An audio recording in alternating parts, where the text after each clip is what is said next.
पीछे ऊपर 2 तारे किसके होते हैं? ते की छोटी शक्ल होती है, उसके साथ आगे ऐन मिल जाएगा, ऐन की छोटी शक्ल होती है जी, होती है।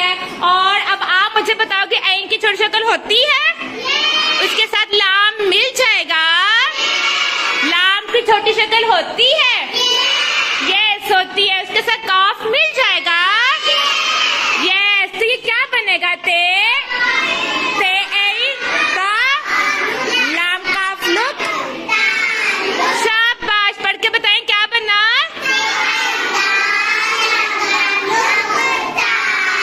फिर से पढ़ कर बताएं।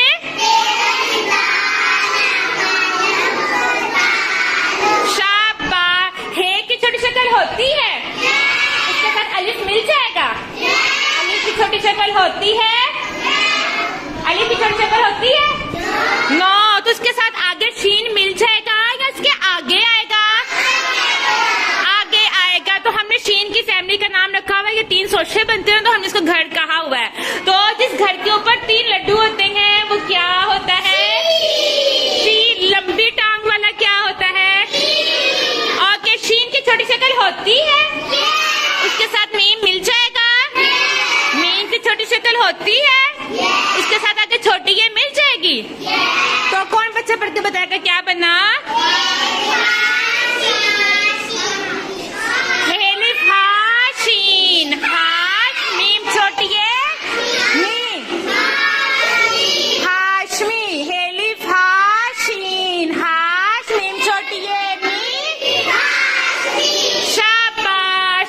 आगे हेलिफ खानून, खान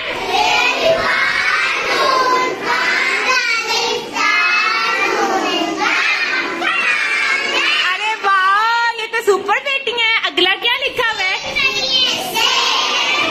शाबाश, इन पर ये से के नीचे क्या है?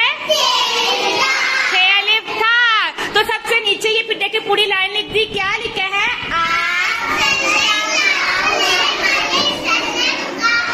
ताल्लुक हाशमी खानदान से था। वाओ, देखा, सुपर डुपर बेटियां, वेरी गुड। अच्छा, टीचर के लिए तो बाहर में क्लैपिंग इन सुपर बेटियों के लिए, और आपके लिए जो हमें सुन रहे हैं, जो आपके लिए जो हमें सुन रहे हैं, ये देखें बहुत आसान हो जाता है ऐसे करना रोज। तो इसे ऐसे मेहनत करेंगे तो इंशाल्लाह सीख जाएंगे। तो